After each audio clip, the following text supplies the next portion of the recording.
بسم اللہ الرحمن الرحیم۔ السلام علیکم۔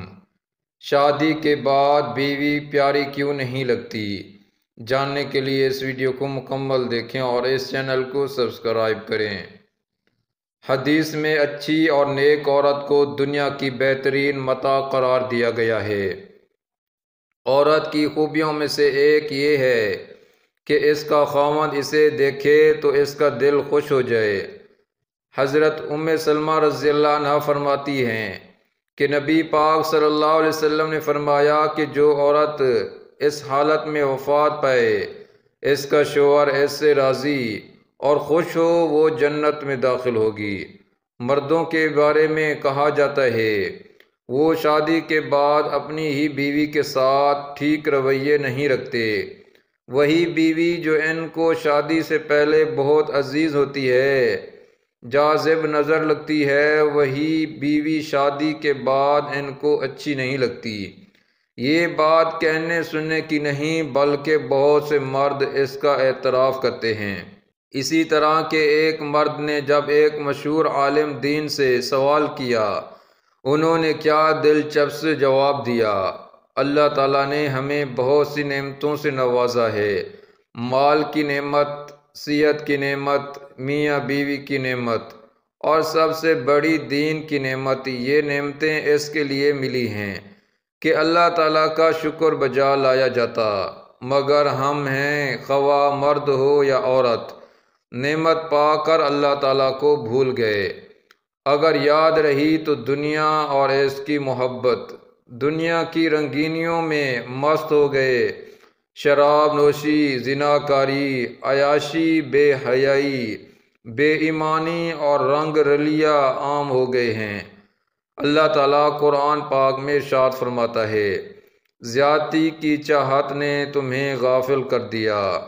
ایک شخص ایک تجربہ کار عالم دین سے اپنا مسئلہ دریافت کرتے ہوئے کہنے لگا، شروع میں میری بیوی مجھے پسند آئی تھی۔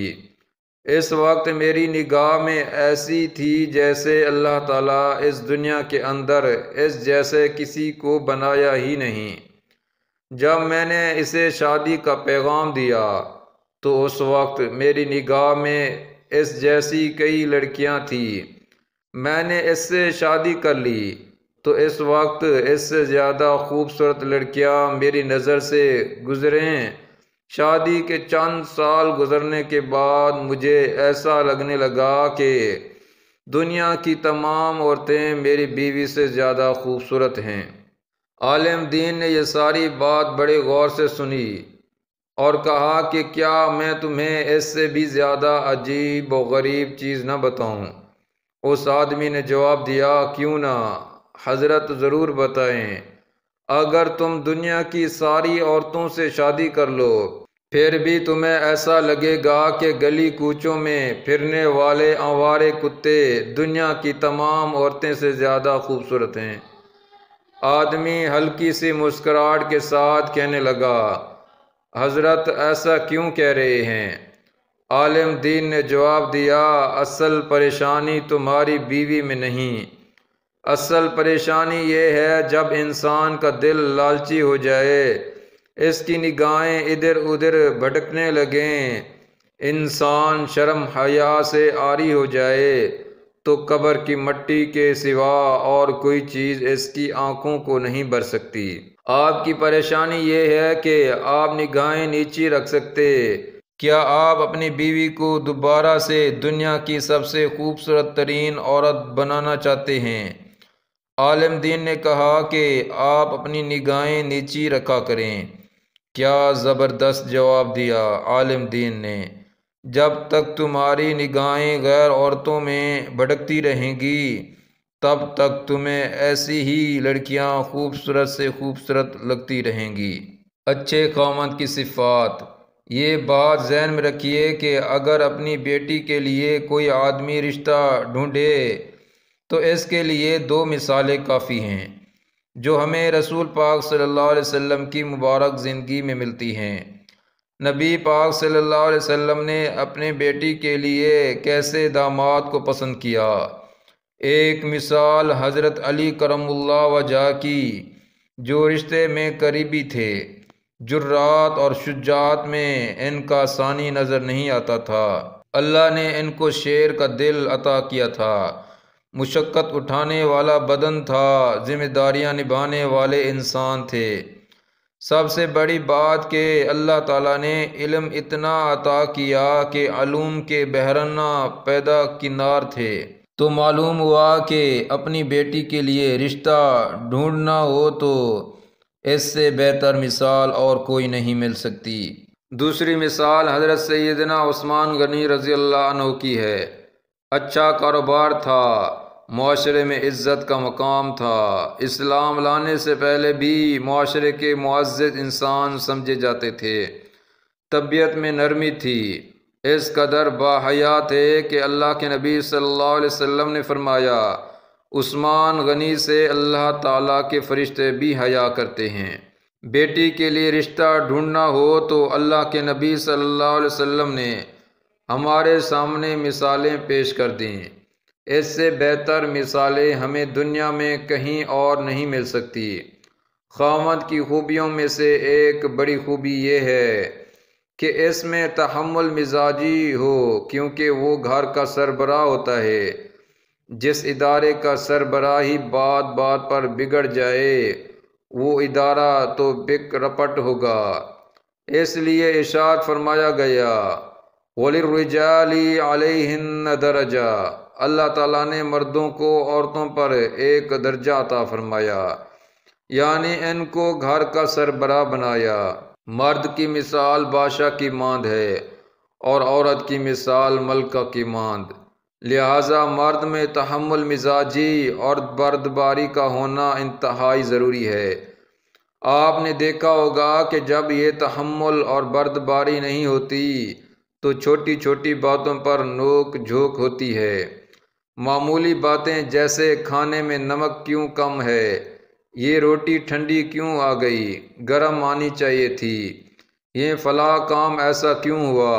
بیوی بیچاری گھر کا کام کاج کر کے تھکی پڑی ہو تو کبھی تعریف کے کلمے زبان سے نہ نکلیں گے، مگر تنقید کی بات جہاں ہاتھ آ گئی وہاں بیوی کی خیر نہیں۔ وہ مرد جن میں تحمل نہیں ہوتا، ان کی ازواجی زندگی کی گاڑی راستے میں کہیں نہ کہیں کھڑی ہو جاتی ہے۔ کسی نکی سی بات پہ میاں بیوی میں سردی گرمی ہوئی تو میاں بیوی نے فوراً طلاق طلاق کے گولے داغ دیے۔ پچھلے سال کی بات ہے کہ فقیر سیواٹن میں تھا، وہاں ایک فیملی میں طلاق ہوئی۔ وجہ یہ تھی کہ خاوند کچن کے سنک میں آ کر برش کیا کرتا تھا، بیوی اس کو منع کرتی تھی کہ جب باتھ روم کا سنک ہے تو وہاں برش کیا کریں۔ اس نے کہا نہیں نہیں، میں تو یہاں ہی کروں گا۔ لو اس بات پر میاں بیوی میں طلاق ہو گئی۔ جس نے سنا حیران ہوا، بہت جگ ہنسائی ہوئی، کاش کہ دونوں عقل سے کام لیتے۔ پار اترنے کے لیے تو خیر بالکل چاہیے، بیچ دریا ڈوبنا ہو تو بھی ایک پل چاہیے۔ تحمل اور بردباری نہ ہو تو انسان کی زندگی کبھی بھی کامیاب نہیں گزر سکتی۔ جب گھر کے سب لوگ اکٹھے رہتے ہیں تو آپس میں جھگڑے ہو سکتے ہیں، کبھی بیٹا بیٹی ماں کی نافرمانی کر سکتے ہیں، کبھی ماں بچوں پر ہو سکتی ہے، تو مسائل پیدا ہوں گے۔ ان مسائل کو وہی حل کر سکتا ہے جو اپنے اندر تحمل مزاجی رکھنے والا ہو۔ مرد کی دوسری بڑی صفت یہ ہے کہ اسے گھر کی ذمہ داریوں کو نبھانے میں نکٹو اور کام چور نہیں ہونا چاہیے۔ دیکھیے ہمارے لیے اس سے بڑھ کر اور مثال کیا ہو سکتی ہے کہ رسول اکرم صلی اللہ علیہ وسلم وقت کے نبی ہیں اور گھر کے کام کاج کرتے ہیں۔ حضرت موسیٰ علیہ السلام وقت کے نبی ہیں، سفر میں بیوی دردزا کا شکار ہوئی تو فرمایا بیٹھو میں ابھی جاتا ہوں آگ ڈھونڈنے کے لیے۔ قال لأہلہ امکثونی آنست نارا، میں تمہارے لیے کہیں نہ کہیں سے آگ ڈھونڈ لاؤں تاکہ تمہیں آرام ملے۔ اب دیکھیے کہ وقت کے نبی ہیں اور بیوی کی آسانی کے لیے آگ کے انگارے ڈھونڈتے پھرتے ہیں۔ یہ کتنی بڑی عبادت بنائی گئی جس میں اللہ کے نبی صلی اللہ علیہ وسلم مصروف ہیں۔ اس لیے گھر کا کوئی کام مرد کو کرنا پڑ جائے تو فرار اختیار نہیں کرنا چاہیے۔ جس طرح چھوٹے چھوٹے پتھر مل کر پہاڑ بن جاتے ہیں، اسی طرح چھوٹے چھوٹے مسائل اکٹھے ہو کر اختلاف کے پہاڑ بن جاتے ہیں۔ دو دلوں کے درمیان دیوار کھڑی ہو جاتی ہے، نتیجہ گھر کی تباہی کی صورت میں سامنے آتا ہے۔ بعض مرتبہ تو 45 سال کی ازدواجی زندگی طلاق کی پھیٹ چڑھ جاتی ہے۔ اگر مرد چاہتے ہیں کہ بیوی ہماری خدمت گزار بن کر رہے تو مرد کو بھی بیوی کی ضروریات پوری کرنا ہوگی۔ یہ مساوات تب ہی متوازن رہ سکتے ہیں کہ مرد اپنی ذمہ داریوں کو نبھائے، عورت اپنی ذمہ داریوں کو نبھائے۔ شریعت نے دونوں کے درمیان ایک میزان قرار دے دیا ہے۔ میاں کے ذمہ ہے کہ وہ عورت کے حقوق ادا کرے اور عورت کے ذمہ ہے کہ وہ مرد کے حقوق ادا کرے۔ اس طرح دونوں پرسکون زندگی گزار سکیں گے۔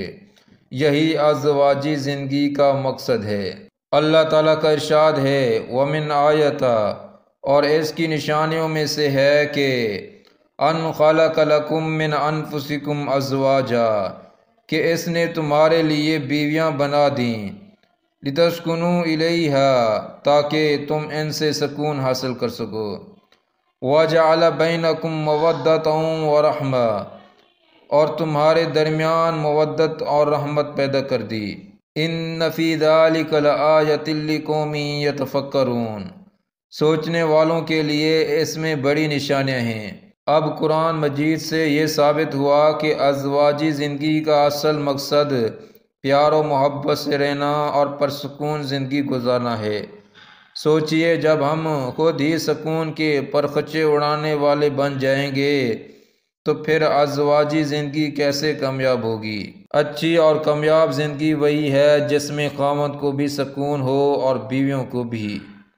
اگر دونوں میں سے کسی ایک کو بھی سکون نصیب نہ ہو تو اس کا مطلب یہ ہے کہ کامیاب زندگی نہیں، اور آج اللہ تعالیٰ کی شان ایسا معاملہ بن گیا کہ شاید ہی کوئی ایسا خاوند ہو جو دن میں ایک بار بیوی کی قسمت کو نہ روئے، اور شاید ہی کوئی بیوی ایسی ہو جو دن میں ایک بار اپنے خاوند کو نہ کوسے۔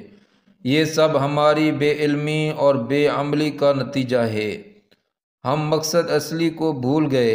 ہم چھوٹی چھوٹی باتوں پر آپس میں جھگڑے کرنے بیٹھ جاتے ہیں، چھوٹی چھوٹی باتوں کو انا اور ناک کا مسئلہ بنا لیا کرتے ہیں۔